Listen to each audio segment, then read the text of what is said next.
Hi, good afternoon, everyone. This is Rajiv Khanna from immigration.com, the law offices of Rajiv Khanna, PC. This is our bi-monthly, every other Thursday telephone call for the community. Today is February 19th. You heard the disclaimers and the conditions of this call already. No attorney-client relationship. We provide information as a matter of courtesy. We do the best we can. This is not a substitute for a one-on-one consultation. Okay, let me start by just addressing the questions that I think are frequently asked questions. First, I will answer those, invite follow-ups on the fact. Then we'll start with the posted questions. Once we are done with the posted questions, we'll do a follow-up on the posted questions. Once we are done with the follow-up, then we'll do all the new questions. We'll have plenty of time. I don't see any problem. Okay, that said, the frequently asked question here is this. Rekha says, I am on H4, husband is on 485. She could not apply 485 because they were not married when he filed the 485. So she's on H4. Once EAD for H4 becomes a rule, right now it's still pending when it becomes the law. And if I get an EAD, will my husband be able to switch to his EAD, or will he still have to maintain his H1B status? And that's a very good question. And the answer to that is obviously he will have to maintain his H1B status because, again, this is just a common sense answer, a legal common sense answer. Because the whole idea of having an H4 holder get an EAD is that they maintain their H4 status. And in order for them to maintain their H4 status, their spouse must maintain their H1 status. So therefore, your husband will not be able to shift from H1 to EAD. If he were to do that, from what I understand, I mean, USCIS has the power to change this, but going by what we know so far, that would be a problem for you. If the H1B status goes away, the H4 goes away. Does anybody have any questions on this issue? If you do, press *5. No new questions, only this issue. Press *5 if you have a question. *5 on your telephone. Okay, no question. Let me see if there's any other frequently asked question. There is one more, two more. Okay, let's do the second frequently asked question. So I am on 485. What happens if my EAD expires?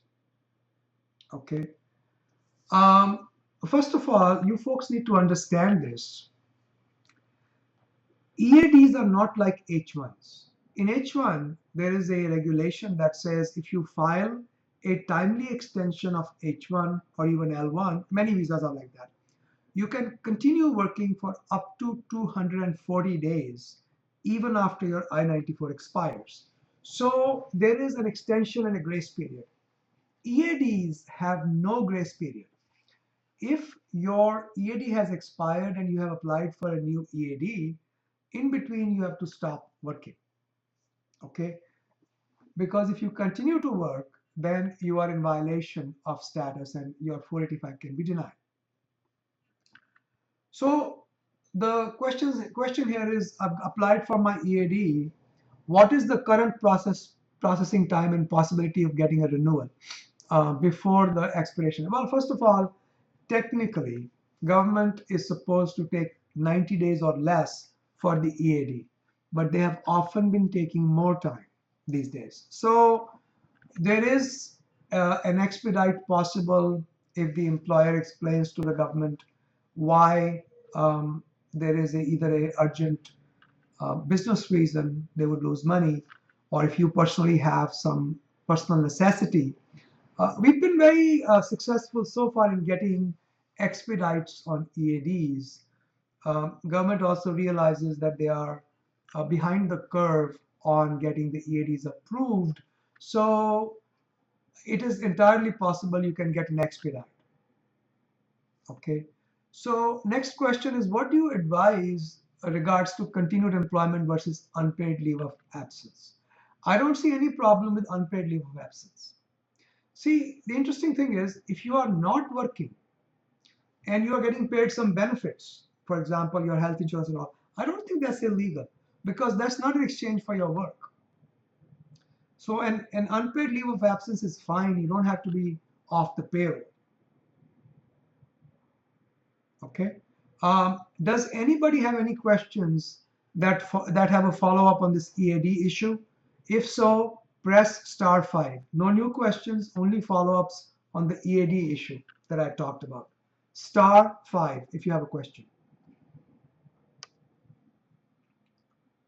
Okay, then let me take the last frequently asked question of today. The question here is, can I have permanent residency in more than one country? And the answer is yes, you can. I can only comment about US laws. I don't know about other countries. So if you have a green card in the United States and there are two possibilities. Let's say you have a green card in the US and you have permanent residence for Canada as well. But you in fact stay in USA permanently, you work here, you stay here. We really don't care what other permanent residency you have. So if, as a matter of fact, you are living in the United States, we don't care how many other permanent residencies you have. If, on the other hand, you quit your job, go to another country, and take permanent residency there, it can be an issue for your green card in the United States. Government can ask you, what is your intention? I would advise you to take a detailed consultation with a lawyer. Make sure your particular circumstances are covered. I think a re-entry permit can be applied to protect your green card. But in that case, getting a permanent residency in a third country may not be a very good idea. However, a temporary visa to a third country would be okay, especially when combined with a re-entry permit, Form I-131 and or N-470 to preserve your naturalization if both these things are applicable. So look into that before you make any firm plans. As a theoretical matter, if your permanent home is in the USA and you're living here, we don't care how many other permanent residencies you have. Anybody has a follow-up question on the permanent residency issue that I just discussed? Press *5. No new questions, just follow-ups. One. Okay, we have only one follow-up on this. Let me get to you. Go ahead, New Jersey. Go ahead. Hi Rajiv, my follow-up was that what if you like don't, even though you have permanent residency of the second country, but you only stay there for like 4 months or 5 months and come back and stay here for like 1 or 2 months? I think that's not good enough. I'll tell you why. Basically, the issue is very simple. If I ask you a question, where do you live? And if you cannot answer that with the word USA or with the phrase USA, we've got a problem. Okay? You have to live in the United States to maintain your green card. If you quit your job here and take a job in another country, that is actually a very big indication that you have stopped living in the United States. In those circumstances, I strongly recommend that your job should be contract based so that we know it'll be over in 1 year or 2 years, and you take a re-entry permit before you leave. The device of going there for 3-4 months, coming back for 1-2 months, that's not likely to work for you. Okay. All right? All right, thank you. You're welcome. Okay, now we are going to start in the order people have posted their questions. After that, we'll do the follow-ups on those, and then we'll do new questions. Hamid Sher wants to know, if I have a pending I-130, is that a ground for rejection of application for OPT extension? And the answer is, it depends. Any application in which you are indicating and you are required to indicate whether or not your green card has been applied for, you run the risk of getting F1 denial. Okay. But if it is an internal issue within the school that you just make an application in the school and you don't have to file Form I-539, then that is not a problem. However, once you have filed the I-130, withdrawing the I-130 may not necessarily improve this situation. Why? Because the question on Form I-539, as I recall it, is, has anybody ever applied for a permanent residence for you? It isn't, is there a current permanent residence application pending? Okay, so that's the situation. Next question, Rakesh. My sister is working in India for the last 10 years. Company filed for H-1B in 2008. That's more than 6 years ago. Okay, she got the stamping done in 2008. She was not able to come. Is she subject to the quota? Well, I do not know. I don't think she is. I'll tell you what the problem is. If we go by, let's take a step back. You are not subject to the quota if you had an H-1B approved within the last 6 years. The question is, when the H-1B is approved, it is approved for 3 years. When does that 6-year period apply? Is it in the beginning when it was approved or to the end of the H1? Current thinking of USCIS, as per my conversation with one of the USCIS officers about 3 months ago, is that it is the end of the period that counts. So let's say your sister is a very good example. She got approved in 2008. If we were to apply the strict rule, she would not be exempt from the quota because her H1 was approved more than 6 years ago. But if the H1 is approved, it probably is approved for up to 3 years, right? So that means that period ends in 2011, and 2011 is within 6 years of today. So I think it is worth a shot. If you, I would definitely apply under the quota right now anyway, because that way she has, there's no possibility of an argument if she gets selected. But if for some reason she's not selected, it is worth trying without the quota because she has an approval. Okay. Next question. H-1B student, also Rakesh. Student, completed my master's from USA. Stamping is good till April 2015. I got my H-1B renewal approved till April 2017. So you've got an H-1B. You did 2012 to 2015 April. You got the stamping done, which is good till April 2015, which is next month. So the question is, if I go there to India, let's say for visa stamping, can I come back on my valid previous visa? And the answer is probably. As a practical matter, consulate is supposed to cancel all visas before they take up your application for new visa. Normally they don't do that. So people retain their visas, whatever is on the passport. If indeed they put you in a protracted administrative review, I think you are well within your rights to return back on a valid pre-existing visa stamp. I don't see any problem with that. Jorge wants to know, green card holder, lived abroad for some years, came back to USA and about 1 year ago, kept permanent resident status by returning every year, sometimes with re-entry permits, but no continuous residency. So I have to wait now.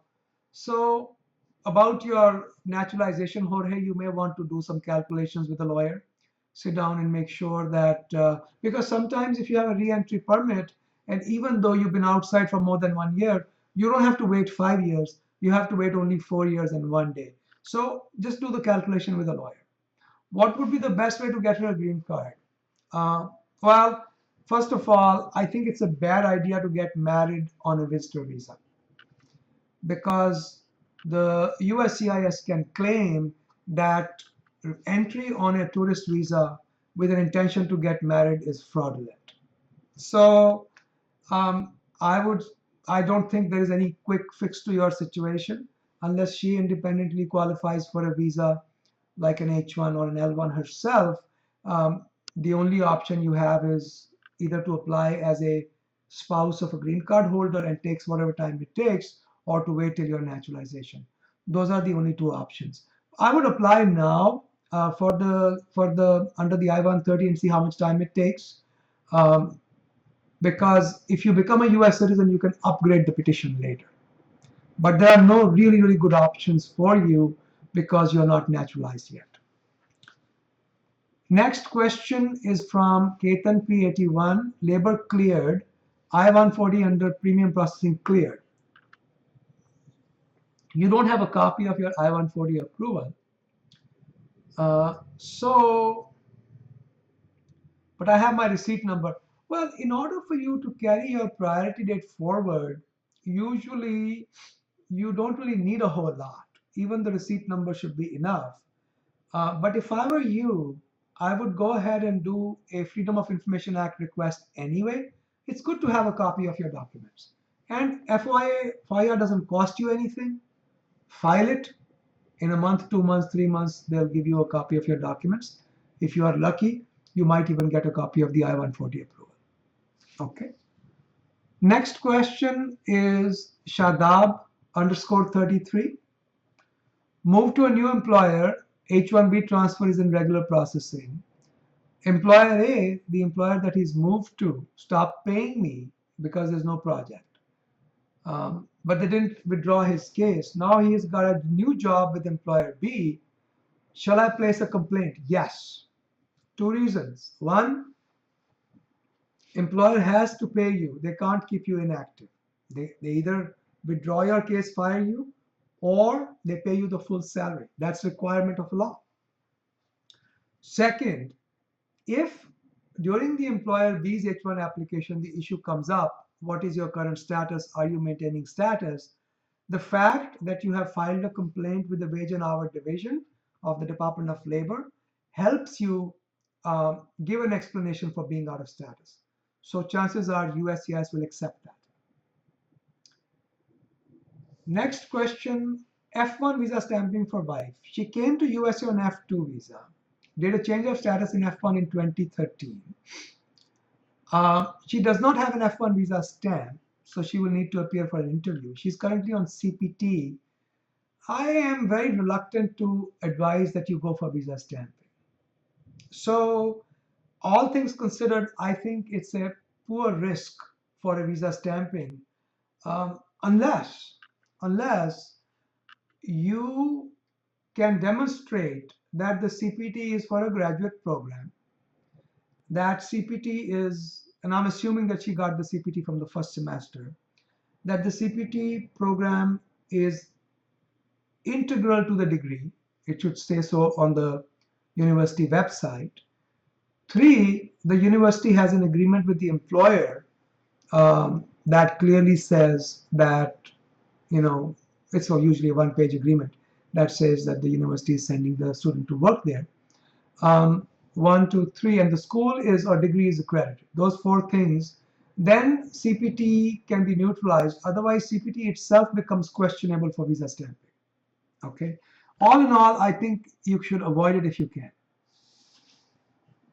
Cherry Hill, Indian citizen, approved I-114 EB2, priority date of June 2011, looking for new opportunities. What will I lose if some kind of immigration change happens after I leave my current company? Well, there's nobody who can predict that. The problem is this: we don't know what kind of changes we are talking about. Normally, when immigration law changes, normally we don't interfere with people who are already mature in their rights. Normally. Okay. Under the current law, persons with I-140 approvals are only allowed to carry their priority date. They do have to go through the entire green card process all over again. However, if President Obama's policy announced on November 21st ever gets implemented in my lifetime, you will have an option of filing 485, waiting 180 days, and then joining any same or similar job.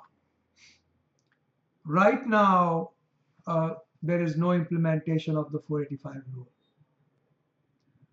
And we really cannot comment about any of these scenarios because we just don't know what the changes are and when they will come into effect. So I would make my plans only based upon the law as it exists today. And today's law is if you change employers on I-140 approval, you have to do the whole green card all over again. Next question, lost I-94. I believe the form for replacement of I-94 is I-102. Probably about 6 months or so processing time. But double check with USCIS. Their aim is to adjudicate every application within 6 months, but oftentimes they don't meet that goal. Okay. There is the only other way to get a replacement I-94 is if you have a visa stamp to go outside USA and come back in again. They will issue you, or at least electronically, you'll get another I-94. Okay. Those are the two options. Next question is Ramesh, 7th year of L1A, completing in June 2015. Green card is not being sponsored. Am I eligible to work for an H-1B cap exempt employer? No, because you've exhausted your time in the United States. That's a separate issue from quota. Wife is on L2. Her H-1B petitions were not picked up in the lottery. If the H-4 EAD rule comes, can I go to EAD based upon her I-140 approval? Yeah, if she goes on H1, you should be able to use H4 because USCIS policy was that H4 is not counted towards L1 or H1. So H4, L2 were kept out of the count. It certainly appears that should be possible. Don't raise any hands right now. I'll invite them in a minute. Yeah, just in a minute, I'll invite hands. Next question is Marsaji. I'm on EAD, awaiting green card priority under EB3. Can I qualify under EB2? 3-year diploma, 1-year post-diploma. Your degrees have to be evaluated. It does not look like you qualify for EB2. There are two prongs of EB2. One is the degree, and experience alone is not enough for that. And the other one is if you are an exceptionally qualified individual, and that usually means almost to the level of being incredibly competent and much more than ordinary professionals in your field. That could be a possible EB2. I'm not sure what your qualifications are overall, but just having 25 years of experience or 27 years of experience does not qualify you for EB2. You may want to consider doing a master's degree in the United States. If you do that, once that's finished, you can file another perm under EB2. When you go to the EB2 I-140 stage, the priority date will be transferred from EB3 to EB2. Next question is EB1 green card, EB1C. So here's the problem. I don't think you can qualify. Why? Because the law says if you want to get EB1C, manager, executive, international manager, executive green card, immediately before filing the application for green card, 1 year out of the last 3, you must have worked outside USA for this employer or a branch of this employer. Branch, sister company, etc., etc. Your problem is you left that employer in India in 2010. Then from 2011 to 2013, actually to 2014, you have worked for a different set of employers. So that last 3 year, 1 year out of the last 3 year rule is gone. The only exception to that rule is if you work for the same set of companies. So let's say you work for Tata India for 1 year, then you came to USA and worked for the American branch of Tata called Tata USA, and you worked here for 4 years on H1, you can still get a green card because you're working for the same group of companies. But if you changed companies like you did, then the 1 year out of the last 3 year rule applies. So I don't think you would qualify. Vijay C says, I'm on L1A. PERM was filed in November 2014 for EB3. I-140 is approved. Can I apply for EAD and change jobs without worrying about my L1? No, not until the priority date is current. So once the priority date becomes current, then you can change jobs without, because you can't get EAD until 485 is current or until Obama's policies are implemented. Right now, if you change jobs, you would have to be on H1. And of course, because the I-140 is approved, you'll carry your priority date with you. But the new employer will have to start all over again, and they can do it in EB2 if you qualify and transfer the priority date from EB3 to EB2. Okay. MB, working on H1B since October 2010. Before that, L2 1 year. H1B will expire in August 2016. Out of USA for a little more than a year in 2011. Okay. Employer just started PERM process. Worried about stability of the job. What will happen if I plan to continue with my current employer and go through PERM filing, but the company closes? Well, you would lose out. It affects your process all the way until green card, or actually 485 has been pending 180 days. So, and see what happens is, if the company collapses before the I-140 approval, you get nothing. If I-140 is approved, at least you maintain your priority date. Okay. If Obama's plan gets implemented, then you should be able to file 485. After 180 days of that, you can change to any same or similar job. Okay. Next question, SRAVs. With employer A until September 2016, applied for H1B transfer to company B, which is denied. Can I go back to employer A and start working? Well, the problem is, if there's an interruption in the work and you joined another employer based upon their transfer, I do not believe you can go back to the same employer. At the very least, you will have to go outside USA and come back using your visa, or maybe even apply for a new visa. That is the most conservative thing to do. So yes, that would be I think number 3 option is your best option, which is go out of the country, get visa stamped for company A, and come back. That would be the right thing to do. Vittorio says, I'm an Italian citizen married to a Spanish citizen, currently on USA on H4 visa. The problem is, a Spanish company is applying for E2 visa. They want to apply for him, but he is a citizen of Italy.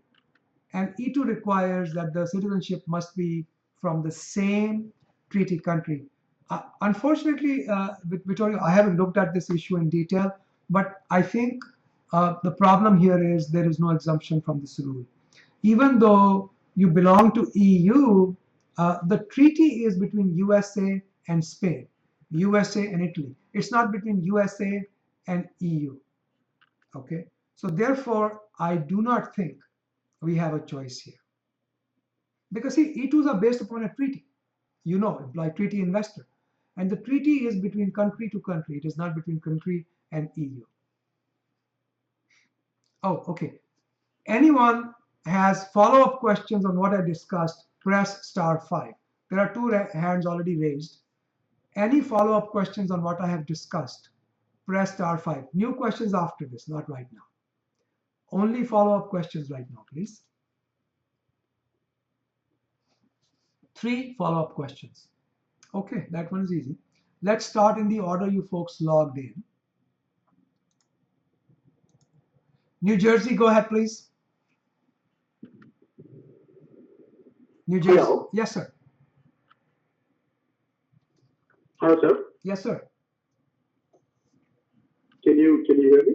I can hear you. So your voice was breaking the whole time. So I did not have a follow-up question or anything to discuss, but I just wanted to raise the concern that I don't know if it's my line or everyone else is experiencing the same thing. Well, we have a recording of this anyway. I'll get the recording up for you by tomorrow, so that's not a problem. Don't worry about it. The recording will be fine. Okay.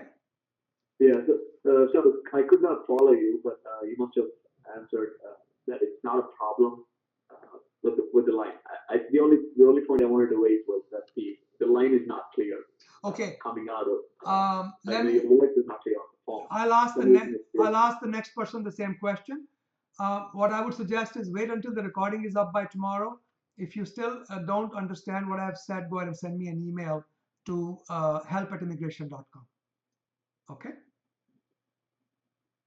Okay, yeah, so I'll wait. Maybe the next person might hear, and then that's probably All right. an issue on my side.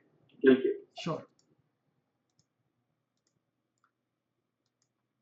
New York, go ahead, New York.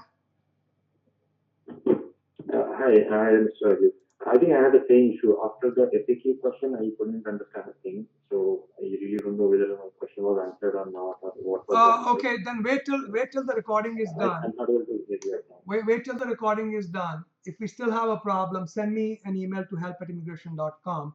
I'm not sure. That's why I give people our number. When I started the call, I gave everybody a telephone number of our office to just call our office and tell them to knock on my door. I don't know what the issue here is. I can hear you fine. Right now, you can hear me fine. But yeah, the recording should be clear enough. No problems. Okay, just wait. Yeah, I couldn't hear you, by the way, but what I understood is that I should wait for the recording. And if the recording, my answer, the question get answered, fine, or else I can email you. Yes. With my question. Right? Yes. Okay. New Jersey, Keystone, or Paulsboro, New Jersey. Go ahead, New Jersey. Okay. Michigan. Hello. Yes, ma'am. Hello, Mr. Khanna. Thank you for answering my husband's question on EAD. I just wanted to know when can we file to have the EAD expedited? Do we have to wait for 75 days or can we do it prior to that? No, we have been doing it even prior to that. Fantastic. So I can set up an appointment with somebody in your staff and we can go through you guys? Well, no, you don't need us. You don't have a lawyer? We have a lawyer from Michigan who we've had with the hospital for a long time. We consulted you 3 years ago as well. We don't find him competent, but we'd like to go with you guys if it's okay. Okay, sure. Just send me an email to help@immigration.com. Okay, I'll give you my husband's name. His name is Praveen. No, don't give his name on open line. Just send me an email. help@immigration.com. Okay. All right? All right. Thank you very much. You're welcome. You're welcome. Bye-bye. And once again, the raised hand is from New Jersey. Can you hear me? It's hard. Some people can, some people cannot. Okay, folks. Anybody has any question, press *5. Anybody has any question, press *5, please. Okay, I have so far only one raised hand. Two, okay. Two new questions already. Again, New Jersey, Caldwell, New Jersey. Go ahead, please.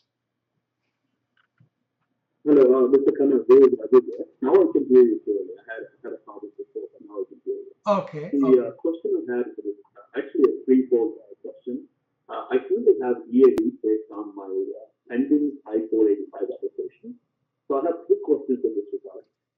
We are considering starting a new venture on EAD. I wanted to find out if it's what is the law on whether or not you can start a company based on EAD. That's point number one. And the second question, all three questions are follow up to the same question. Are there any restrictions in terms of a salary you would need to earn on EAD once you're self-employed or running your venture?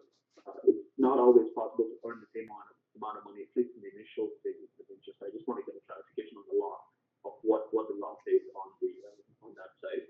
The third point is what happens are there likely any issues when I file for naturalization application just because I left the employer prior to getting the green card?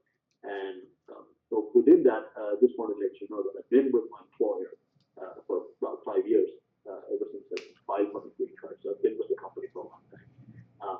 And the last clarification is the venture that we want to start is the same area of profession that I'm currently employed in, and also my progress that I filed in. Okay, got it. So let me summarize what you're asking me. This is actually a very important discussion. A lot of people has this problem. Guys, I'm going to take about 5-6 minutes to cover this topic. It's an important topic. The question is, I have an I-140 approved. My 485 has been pending more than 180 days. I want to start a new venture on an EAD. Am I correct so far? Right, that's correct. So the 3 follow-ups are, can we do this? What are the salary requirements? And what kind of issues can we come up with during naturalization? Correct? Exactly, yeah. Let's start with, can we do this? Well, let's look at 2 different scenarios. If you are the primary applicant and if you are the derivative. Easy answer, if you are the derivative, for example, the green card is based upon your application and your wife is doing a business on EAD, no problem at all. She can own the business, she can get salary or she can get no salary. Go ahead. Go ahead. Yeah, I just want to let you know that I'm the primary applicant. Right. No, I'm making this discussion a little bit more generic than just what you've asked. I'll cover what you have asked also. Okay. So if there was a derivative, they could do anything they want. They could get paid, not get paid, we don't care. When you are the primary, we have to worry about a couple of things. First of all, no matter what I say, I am basically making an educated guess. We could find out tomorrow that USCIS disagrees with me. In the worst case scenario, they can nullify your 485 and make you apply for 485 again. Personally, I don't think that's very likely, but that's probably the worst case scenario. Now, what do we need? If we look at the AC-21 requirements as they existed during 2005 to now, from 2005 to now, last 10 years, government has maintained you must get same or similar jobs somewhere. And they have also said in the Yates Memorandum of May 2005 that it is possible for you to start your own company using portability and basically employ yourself. But here's the problem. Jobs have to be same or similar. So if you are a developer, you cannot become a CEO. So the first thing you want to do is make sure what you are getting is a job, which means somebody can actually fire you from that position. 2, make sure that the title is and the job duties are same or similar from what or compared to what your green card job was. For now, although Obama has announced that he's going to clarify this further and that natural progression of career is acceptable, but right now that is the law. So it should be a job, a real job, where somebody can fire you. It should be a position comparable to your position for the green card. Okay. On top of that, USCIS can still question whether your company is a genuine company. There is no salary requirement per se, other than at least the minimum wages, which is a federal requirement. But there is no salary requirement per se that I can point to. Of course, it could also become an issue for your ability to support your spouse. They could say, how much money are you making? Can you support your wife?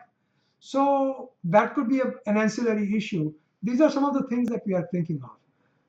A good way to start this would be to start this as a stockholder, not 100% stockholder, maybe some kind of either a minority. Maybe your wife can own some percent of stock, you can own some percent of stock, your partners can own some percent of stock, so that somebody can actually fire you from the board of directors. Then make sure that the company is sufficiently capitalized. It shouldn't be that if USCIS starts questioning the company, they're not supposed to, but that door is not entirely closed. Under AC-21, they're not supposed to question the company, but the door is not entirely closed. I would feel a whole lot safer if you were starting a well-funded, capitalized company. That would be quite safe in my opinion. Does that make things clear? Yes, yeah, it does. So the other question I have on the follow-up basis is that I think you know that you cannot be the CEO of your company. Then I'm kind of a little bit surprised on that. The only reason is if you're doing the self-employment venture, then obviously you want to be in charge of what you're doing. Right? Sure. So from a title perspective, if you could not be a CEO, and if you're still an application program or what have you, you've been filed as a pro membership, what sense does it make from the duties that you're going to perform for, which is your own firm? So how does that actually match up, and is that realistic for someone who's actually venturing and Well, not be in charge? I know at least 3 people in the last 2 or 3 years who have done this, and they have not had any problem getting their green card. Um, the question about, look, I'm going to start my own company, I want to be the CEO, how does this make any sense? And the answer to that is, unfortunately, law does not have to make sense. It is very sad, but laws like tax laws and immigration laws are highly artificial bodies. Many times they make no sense at all. Take it that this is the way the law is right now. Maybe we are being paranoid, maybe we'll be proven wrong. Obama certainly seems to have indicated that he considers natural progression in a career to be same or similar, no matter how high up you go. That's what I would understand from it. But right now, that is where we stand. So act accordingly. I think if you were a developer, going to a lead developer position would be okay, but going to CTO may be questionable. Okay. Understood. Okay, I got it. Your last question is about naturalization. If you do it right and you meet other criteria like I just described, naturalization should have no problems at all. Okay. All right? Got it. Okay. Good luck. Great. Thanks a lot. You're welcome. Bye-bye.